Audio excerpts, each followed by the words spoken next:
નમસ્કાર દર્શક મિત્રો, નયા ભારત ન્યૂઝમાં તમારું હાર્દિક સ્વાગત છે। હું છું મનસુરી શેરબાનુ। વડોદરા શહેરના ભાંડવાણા નજીક આવેલા બારિયાવાસ પાસે મંદિરની સામે કોઈ પ્રસંગે એક સમાજ દ્વારા નોનવેજની ડેગો ચડતા સ્થાનિકોએ ઉગ્ર વિરોધ કરતા મામલો બિચક્યો હતો। ઉગ્ર બોલાચાલી બાદ પોલીસ મથકે ફરિયાદ કરતા આ મામલે કુંભારવાડા પોલીસે આગળની કાર્યવાહી હાથ ધરી છે। વડોદરા શહેરના ફતેપુરા ભાંડવાડા પાસે બારિયાવાસ નજીક આવેલા સાઈબાબા અને શ્રી હનુમાનજી દાદાના મંદિર પાસે કોઈ પ્રસંગે મુસ્લિમ સમાજ દ્વારા નોનવેજની ડેગો ચડાવવામાં આવી હતી, ત્યારે સ્થાનિક લોકોએ તેનો વિરોધ કરી અને આ ડેગો અહીંથી હટાવવા જણાવ્યું હતું, જેના કારણે સામસામે બે સમાજના લોકો એકત્ર થઈ ગયા હતા અને માહોલ ગરમાયો હતો। ઉગ્ર બોલાચાલીના દ્રશ્યો સર્જાયા હતા।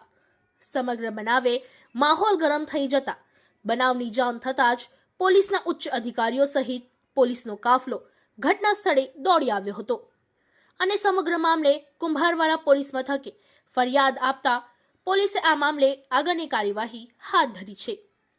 સ્થાનિક અમિત પટેલે જણાવ્યું હતું કે ફરિયાદ કરવા ન હતા, પણ જેમના ઘરે સામાજિક પ્રસંગ હતો તે સિવાયના અન્ય 4 થી 5 જેટલા લોકો ચીરી નાખો, મારી નાખવાની વાતો કરી રહ્યા હતા અને બીભત્સ ગાળો આપી હતી।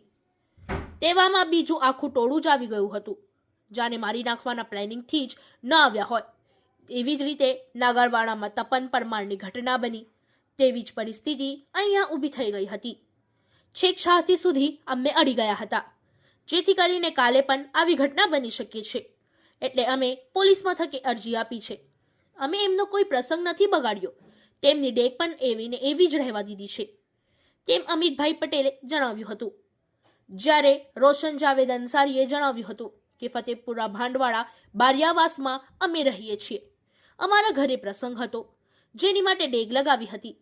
એ લોકોનું કહેવું એવું છે કે અહીંયાથી ડેગ હટાવી દો, અમારા મંદિર સામે તમે આવું નોનવેજ બનાવી નથી શકતા, ડેગ ફેંકી દઈશું તેમ કહેતા હતા। મંદિરની સામે આ ડેગ ચડાવવામાં આવી ન હતી, મંદિરથી ઘણી દૂર હતી। એ લોકોનું કહેવું છે કે હોલ બુક કરાવીને આ કરો, અમે ગરીબ લોકો છીએ, અમે હોલ ક્યાંથી બુક કરાવવાના, તેમ એ લોકો કહી રહ્યા હતા। Bureau report Taufiq Sheikh.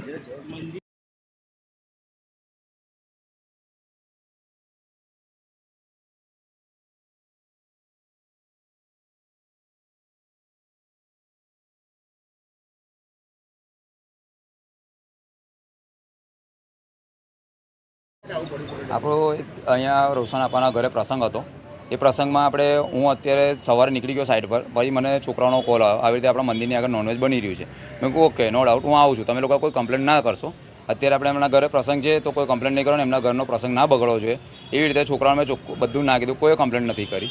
પછી હું આવ્યા પછી એમના રોશન આપવાનો છોકરો સાજીદ અને આબિદ આ બેને સમજાવવાથી ડેગો હટી બી ગઈ। મારા છોકરાઓ નોનવેજ નથી ખાતા તો એ મારા છોકરાઓ ઉચકીને ડેગો હટાવી દીધી છે અને હટી બી ગઈ। એના પછી વાઇન્ડ અપ થયા પછી જે બીજા વ્યક્તિ જેવી રીતે કે જેમના ઘરે પ્રસંગ હોય એ લોકો તો કશું નથી કરવાના, બીજા વ્યક્તિઓ આવીને કે અમિતને ચીરી નાખો, અમિત બધું બોલે છે, આમ છે, એની મા બેનની ગાળો આપવા મળ્યા મને। એમાં 4-5 એવા વ્યક્તિ, પછી એના પછી 4-5 વ્યક્તિ એવા હતા અને એના પછી ટોરું જવા આવવા મળ્યું। એવું સમજ્યું કે મારી નાખવાના પ્લાનથી જેવી રીતે તપન પરમારનો બન્યો નાગરવાળા કેસ, એ જ સેમ પોઝિશન હતી। એ ટાઈમે મારા સુધી છેક છાતી સુધી મને અડી ગયા છે કે કાલ ઉઠીને બની શકે, એટલે અમે આ અરજી એટલે આપી છે કે કંઈ થઈ ના શકે, બની ના શકે। બાકી તપન પરમાર જેવું બની શકે બરોડામાં એવું સ્વાભાવિક છે। આજે તપન પરમારનો થયું, હું તો નાદાન હોય, આજે તપન પરમાર આટલો હોદ્દા પર હોય, એમના કાઉન્સિલરનો છોકરો હોય, એમનું થઈ શકતું મર્ડર, તો હું તો સામાન્ય વ્યક્તિ છું, મારું કેમ મર્ડર ના થઈ શકે? મારું બી મર્ડર થઈ શકે છે। એમાં 4 એક એવા વ્યક્તિ હતા કે મા બેનની ગાળો, અને અમુક એવો વ્યક્તિ છે કે જેનું પોતાનો હોદ્દાનો દુરુપયોગ કરે છે, દર વખતે નાની બાબતે દુરુપયોગ થાય છે। એવી રીતે 4 વ્યક્તિ હતા। એક છે આપણો સલીમ જગ્ગુ, ડાયરેક્ટ મને મા બેનની ગાળો આપવા મળ્યો, સલીમ ઉર્ફે જગ્ગુ। બીજો છે આપણે ઈસુભાઈ ચીડી પટેલ આગેવાન, આજે આગેવાન થઈને મારવા આવતા હોય, ચપ્પુ કંઈ મારી નાખીશ, ચીરી નાખીશ, અને આગેવાનની પાછળ તો બધા આવે, 100 જણ આવે। આજે સ્વાભાવિક છે, હું આગેવાન છું, મારી પાછળ તો 100 જણ આવીને ટૂર રૂપે, હું શાંત રહીશ તો મારું આગેવાન કશું નહીં કરી શકે, મારા સંગઠન લોકો કંઈ કશું નહીં કરી શકે। પછી એના પછી અઝીમ વકીલ દરેક વ્યક્તિ દરેક મેટરમાં આખા ફળિયામાં ધાક જમાવવા માંગે છે કે હું વકીલ છું, એનો દુરુપયોગ થશે જ, અને એવી રીતે ભાઈ ડેગો અહીંયા લાગશે, તારથી જે થાય કરી લે। પછી એક મુન્નાભાઈ વકીલ माँ बहन ની ગાળો આપવા મળે કે ભાઈ તેરે से जो हुए कर लो बाकी यहाँ तो लगेगा मेरे यहाँ से यूँ त्यूँ ઊંધી મેટર એના પછી બધા ટોરું આવવા મળ્યા ટોરામાં બધા એને સ્વાભાવિક છે જો આ 4 જણાએ કશું કર્યું હોત તો ટોરું હુમલો કરતા એનું સ્વાભાવિક પછી એસીપી સર અને આપણા પન્ના મેડમ મોમાં એ બધા આવી ગયા એના પરથી થોડું શાંત થયું છે બાકી જો ટાઈમસર ના આવતા તો અત્યારેની પોઝિશન કંઈ અલગ જ હતી તમે એ બધું જોઈ શકો છો અત્યારની ચાલુ છે ડેગો એ લોકોનો પ્રસંગ બી અમે બગાડ્યો નથી પ્રસંગ બી ચાલુ છે પણ આ લોકો બીજા ફાયદો ઉઠાવી રહ્યા છે એનો પ્રસંગની સિવાય ફરિયાદ દાખલ કરી દીધી છે પટેલ અમિત